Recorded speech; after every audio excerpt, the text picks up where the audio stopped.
just don't use this arrow. Start again.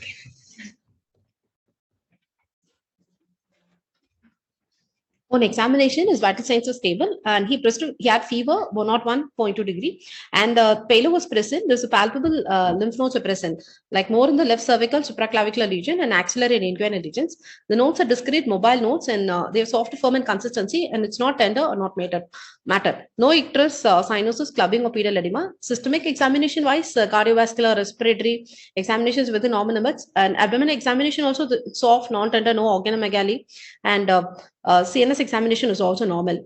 The skin wise, there was a mild scaling was present in bilateral lower limbs, and it was wide scales, and scalp, oral mucosa, nail was normal.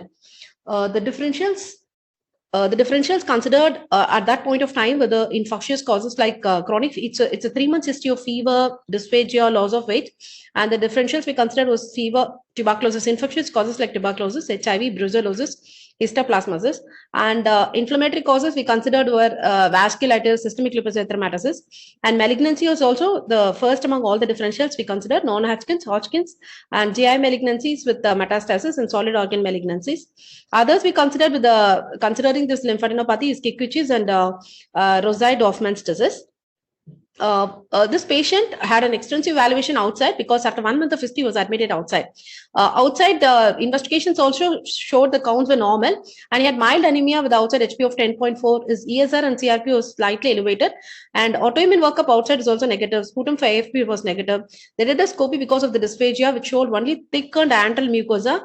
It's query maltoma, it's been reported as, and they did a FNAC of submandibular lymph nodes because patient presented outside with a significant left submandibular swelling, but that has came only as a reactive hyperplasia. So they did a CECT neck, they did an ultrasound, and they did a CECT chest and found multiple enlarged lymph nodes in every aspect, and they did a PET scan, and they proceeded with a right cervical lymph node biopsy, and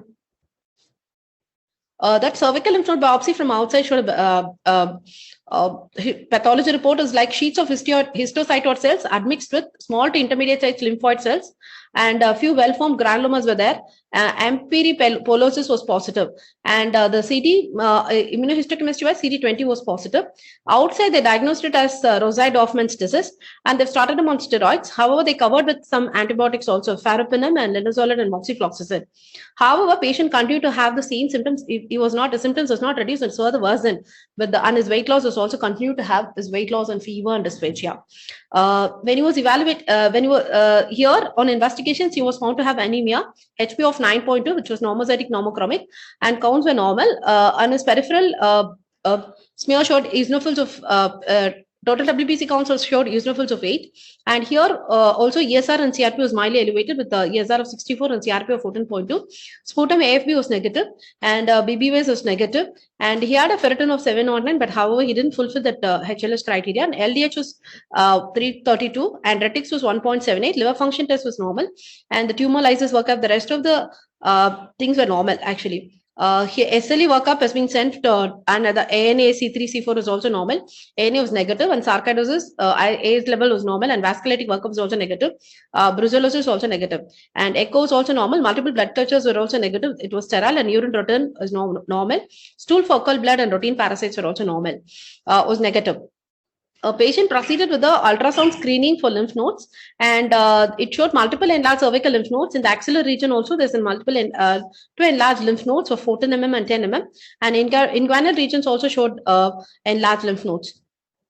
CT, neck, thorax, and abdomen, we proceeded to see which should the lymph nodes is also multiple lymph nodes are enlarged, and because of its fever, weight loss, and dysphagia, we proceeded with the scopy, and it showed a moderate to severe chronic gastritis, and there is an atypical T lymphocytosis were there, and there was a gastric erythema. The family actually they want us to review the slide biopsy that has been done from outside. They were hesitant initially for the lymph node biopsy here, so we reviewed the outside slides, and which showed paracortical expansion with distorted architectures, and there is a histiocytic aggregates. And empiripolisis was not identified, and the special stains for acid-fast tuberculosis and fungal organisms were negative. At this point, we also informed, because we had atypical lymphocytosis, we informed the HEMAT, we discussed with them, and we also did bone marrow. Bone marrow showed only cellular marrow with increased eosinophils and plasma cells, and there was no abnormal cells. We don't know. We don't have a clue. There is a atypical lymphocytes present, and patient had a fever, weight loss, and significant lymphadenopathy. But peripherally, we are getting a atypical lymphocytosis, but bone marrow is not showing anything. So we were discussing with both pathology and hematology, and they said they raised a diagnosis of whether can it be a Lennart's lymphoma. At the end, I'll discuss with you what is Lennart's lymphoma. So they told us to proceed with the T-cell gene rearrangement assay for the biopsies obtained from outside and here from the gastric biopsy. However, the T-cell gene rearrangement test didn't yield anything. So again, it has become inconclusive. The specialty people want to keep this patient in follow-up. However, medicine department pushed for further evaluation and a confirmed diagnosis, because clinically patient has a significant weight loss history for up to 15 kg. So we had a discussion with various specialty, and then we proceeded with the PET CT scan. PET CT scan showed multiple enlarged lymph nodes. There's a significant nodes, and the left axillary region, there was a significant node of 12 mm. So they told us to proceed with the biopsy of this lymph nodes to get a good yield. So we proceeded with the excision biopsy of left cervical axillary lymph node, and there it showed a paracortical expansion with the lymphohistiocytic aggregates. It also again showed a T cell lymphoid proliferation, with the IHC showed downregulation of pan T cell markers. And we proceeded with this biopsy of the T cell gene rearrangement assay. We could find a clonal T cells. Prior it was only polyclonal. Now we could find a clonal T cell, and immunohistomorphology was also confirmed. And he was diagnosed to have a high-grade T non-Hodgkin's lymphoma, which is a peripheral T cell lymphoma, which is a lymphohistocytic variant, and it's confirmed. It's called as Lennart's lymphoma.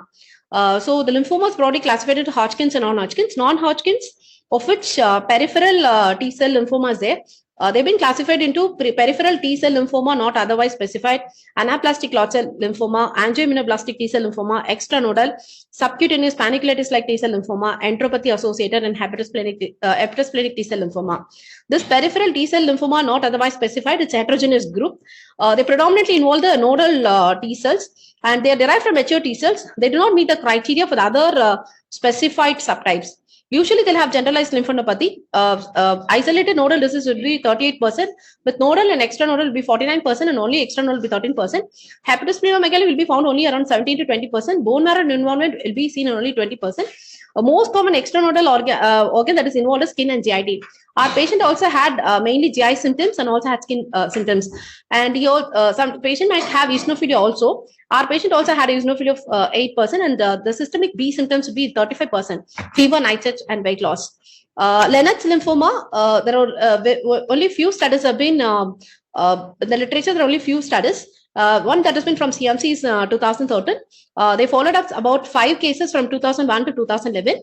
And it was first actually described by Lennart in 1952. And it is a rare variant of a peripheral T cell lymphoma. It will be rich in epithelioid histiocytes.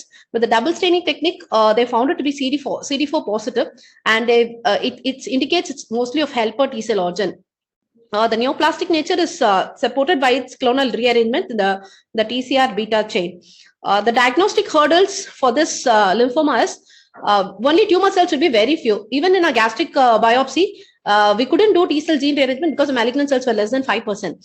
So there's a difficulty in identification of the routine eosin and hematoxylin stains, and there'll be epithelioid histiocytes with which they'll confuse with Hodgkin's disease, angioimmunoblastic T cell lymphoma. It is very rare and it lacks firm diagnostic criteria. These are the diagnostic hurdles we face with this diagnosis of this particular disease. Essential morphological features is there'll be effacement of normal. Normal lymph node architecture of the diffuse pattern. Predominant proliferation will be proliferation of small lymphoid cells will be there. There'll be clusters of epithelioid histiocytes. The large lymphoid cells will be scattered here and there. So the tumor cells will be monomorphic, and the both high endothelial venules and follicular dendritic cells will be absent. Both cytotoxic majority of the cases will have cytotoxic immunophenotype, and the proliferation rate is also less. And they'll be CD4 positive. Some would be both CD4 positive and CD8 positive. The cases with both CD8 positive and EBR positive will be more aggressive. So the study concluded that Lennard's lymphoma constitutes about 0.171% of all peripheral T cell lymphomas that we come across in our institution. And it is the distinction from classical Hodgkin's lymphoma is very difficult by morphology and immunohistochemistry alone. So T cell gene rearrangement is invaluable in the diagnosis of these cases. The treatment for this case is usually they'll give CHOP therapy along cyclophosphamide, doxorubicin, vincristine, prednisolone. Sometimes they'll add etoposide also. Totally every 21 days they'll administer maximum of 6 cycles, and they will advise autologous bone marrow transplantation based upon the response. T cell gene rearrangement, as a few words I want to just say. It's a rearrangement that we basically see in the receptor gene areas, and usually it's a normal part of the development in T cells. Usually there should be heterogeneity there because this T cell, there should be multiple clones of T cells to fight against the infection. In lymphomas, this gene rearrangement profiles, they'll always be identical.